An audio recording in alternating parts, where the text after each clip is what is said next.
Someone once asked me a question I never got to answer in life, a question that echoes louder now in death than it ever could have when I was breathing. Bruce, what would happen if you fought Steven Seagal? Let me tell you what I would have said. Not what Hollywood wants to hear. Not what sells tickets or builds legends. The truth.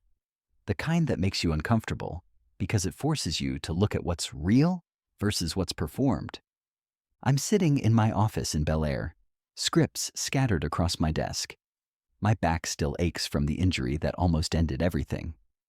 The phone rings. It's a reporter asking about a young martial artist making waves. Aikido practitioner. Moves to Hollywood. Teaching celebrities. Claims he can take on anyone. Steven Seagal. I don't know him personally, but I know his type. Men who master technique but miss the point. Who confuse complexity with effectiveness. Who build empires on mystery instead of transparency. The reporter wants controversy. Wants me to say I'd destroy him. I don't give him that. Listen carefully, I say. This isn't about who would win. This is about understanding what combat actually is. Steven Seagal represents something I spent my entire life fighting against. Not the man himself. I have no personal issue with him. But what he symbolizes. The crystallization of everything I rejected when I created Jeet Kune Do. Aikido is beautiful, circular, flowing, based on redirecting energy. In theory, it's brilliant. In reality, against someone who understands range, timing, and aggression, it becomes a dance waiting for a partner who never leads. Here's what people don't understand. Aikido works when your opponent attacks in specific ways, grabs your wrist, commits to a linear strike, follows patterns. But what happens when someone doesn't give you those patterns? What happens when someone interrupts your technique before you can execute it? Most Aikido practitioners spend years practicing responses to attacks that look nothing like real aggression. Rehearsed grabs, telegraphed punches, compliant partners who fall when they are supposed to fall? I spent my life eliminating those gaps, the space between theory and application, between what looks good and what works when someone is actually trying to hurt you. Let me paint you a picture, not a fantasy, a realistic assessment. Steven Seagal walks into a room, 6 feet 4 inches, over 200 pounds, years of training, confidence that fills the space. Traditional black, that signature glide that makes him look untouchable.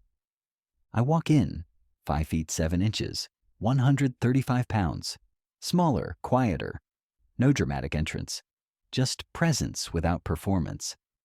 The question isn't who looks more dangerous, it's who understands danger.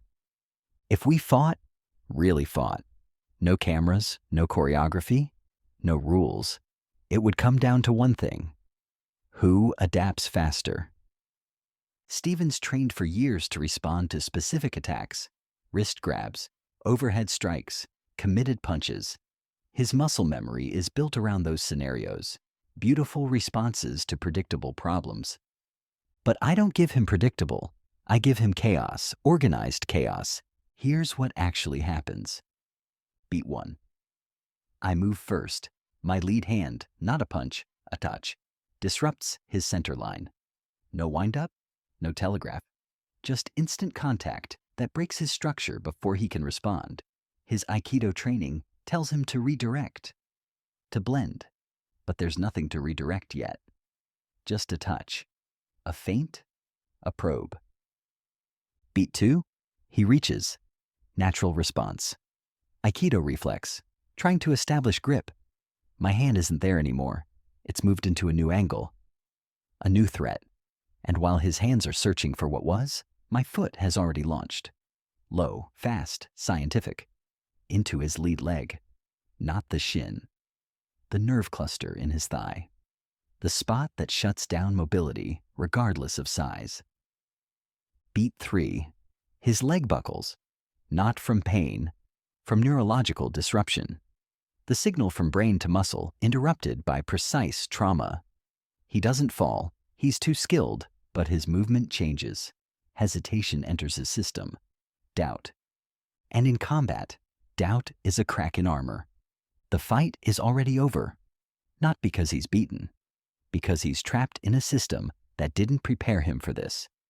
But here's what matters more than any hypothetical fight. The real difference isn't physical, it's philosophical. It's about ego. He represents the master who knows the way, the authority who guards secrets, the sensei who demands respect based on hierarchy. I spent my life tearing that down. Jeet Kune Do isn't my art. It's a method, a process, a philosophy that says, stop worshiping the finger pointing at the moon and look at the moon itself.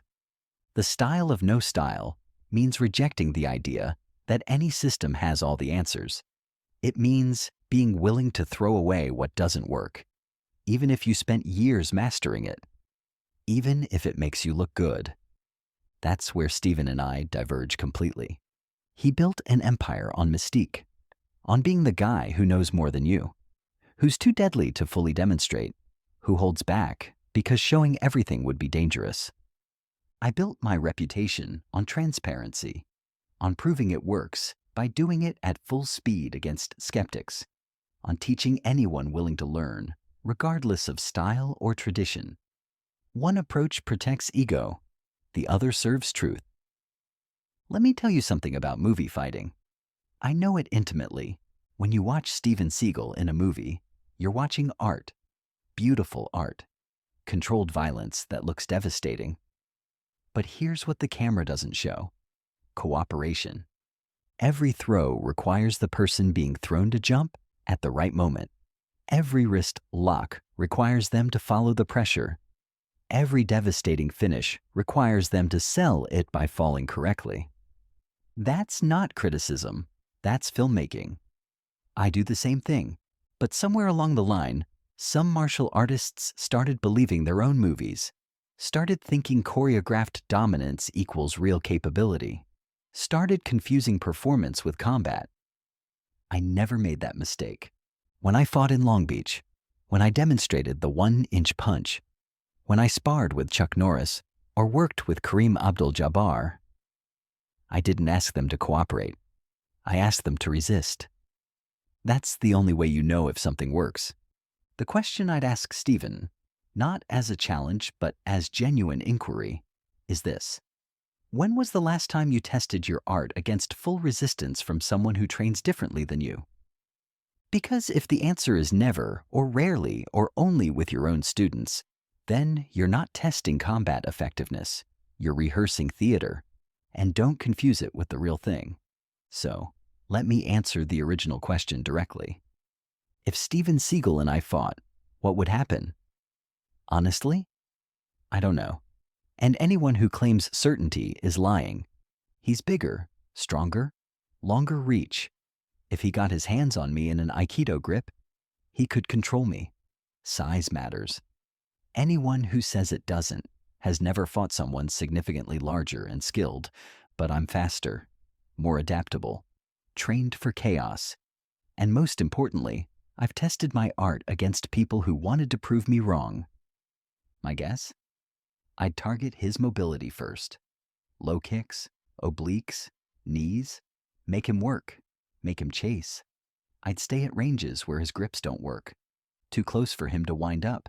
Too far for him to establish control.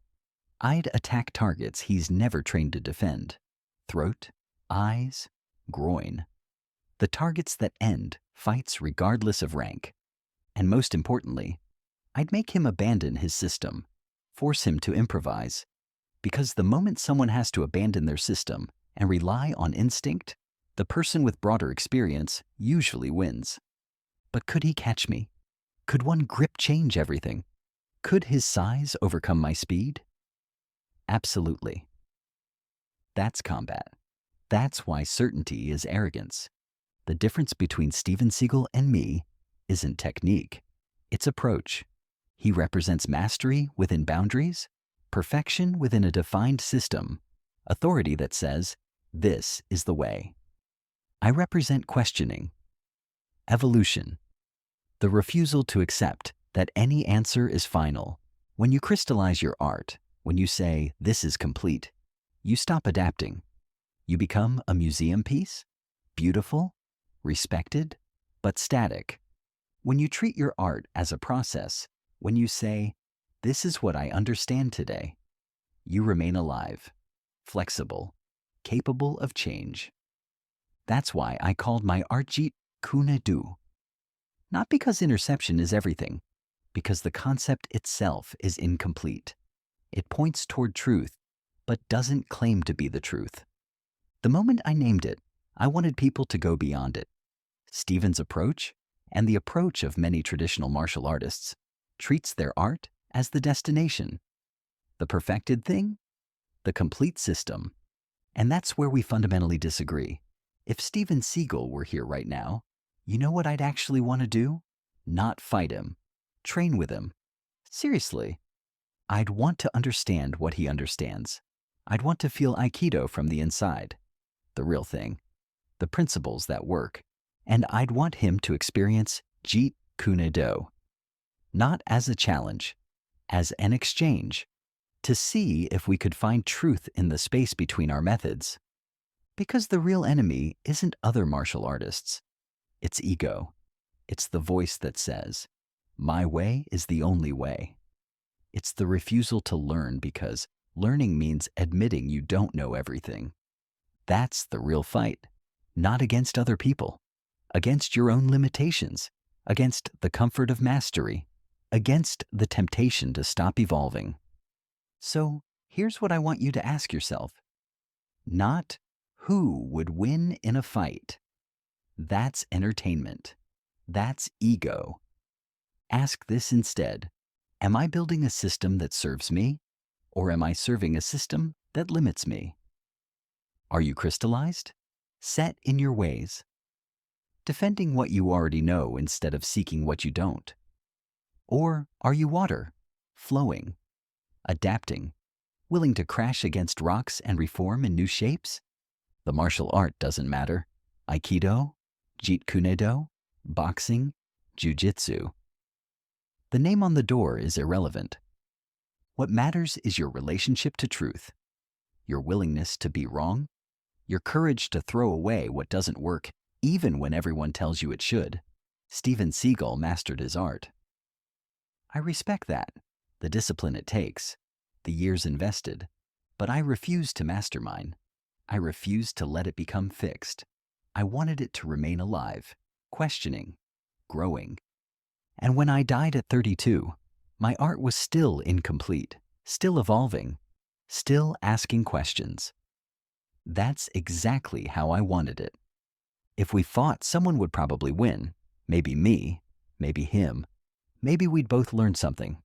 But the real victory isn't about fists. It's about being honest enough to say, "I don't have all the answers. Show me what you know." The real defeat isn't losing a fight. It's refusing to grow because growth means admitting you're not already perfect. Steven Seagal and I represent different philosophies, different approaches. Neither is absolutely right. Neither is absolutely wrong. But only one keeps you moving forward. Be water, my friend. Not because water always wins, but because water never stops adapting. That's the truth behind the myth.